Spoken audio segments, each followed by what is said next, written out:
Mercedes has a habit of front-loading its launch cars with every option in the catalog. Nappa leather, air suspension, the full hyperscreen, 21-inch wheels. It makes a strong first impression, but it also raises a question that gets louder once the launch dust settles.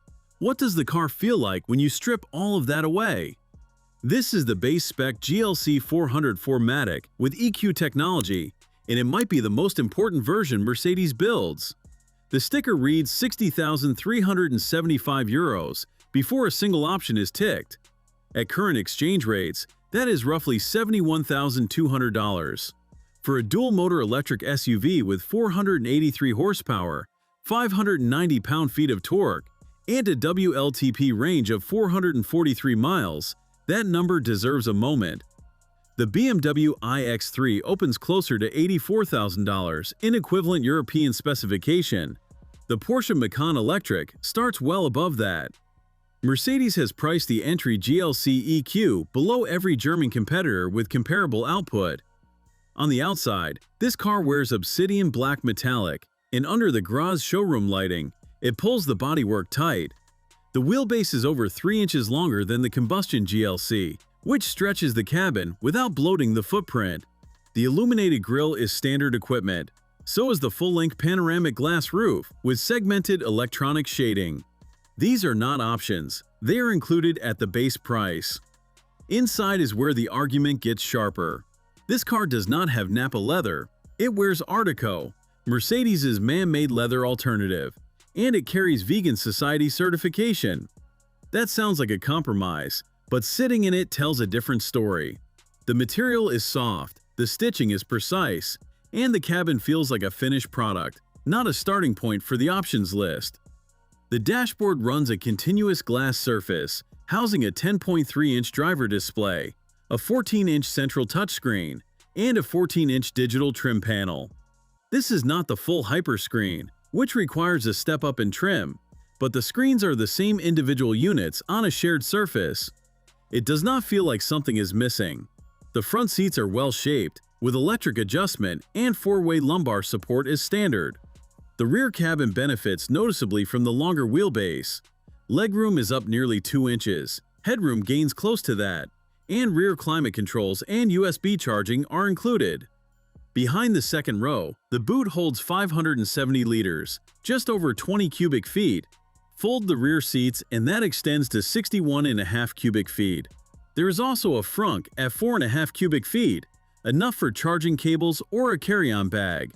Towing capacity is 5,291 pounds, which puts it within reach of a mid-size trailer. The powertrain runs 2 permanently excited synchronous motors on an 800-volt architecture. The rear motor includes a 2-speed transmission, which keeps strong torque delivery available at highway speeds, rather than tapering off the way single-speed systems tend to. The front motor can mechanically decouple when not needed, improving efficiency during relaxed driving.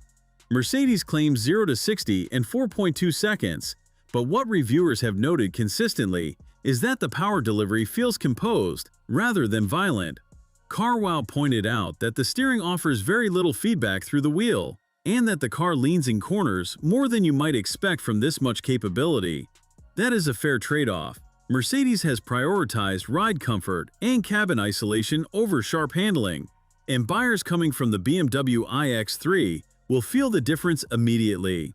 Charging peaks at 330 kilowatts on a compatible DC station, with 10 to 80% completed in 22 minutes. Mercedes also claims 188 miles of range, added in just 10 minutes under ideal conditions. The 94 kilowatt-hour battery provides more than enough daily cushion for most owners to charge overnight and rarely think about public infrastructure. What makes this particular car worth paying attention to is what it says about where Mercedes has placed the floor. The base GLC EQ does not feel like a stripped car waiting for options to make it whole.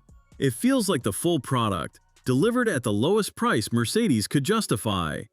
That is a different kind of confidence than loading a show car with everything and hoping the price tag does not scare people off.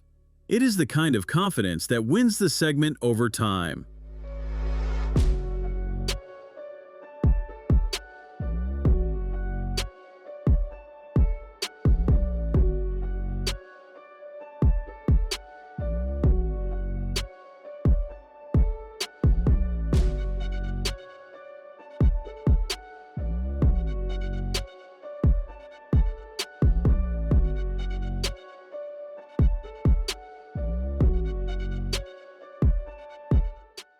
Thanks for watching. If you enjoyed this video, hit that like button and subscribe for more content just like this. Leave a comment below with your thoughts or questions. I read every single one. And don't forget to click the bell icon to get notified about my next upload. See you in the next video.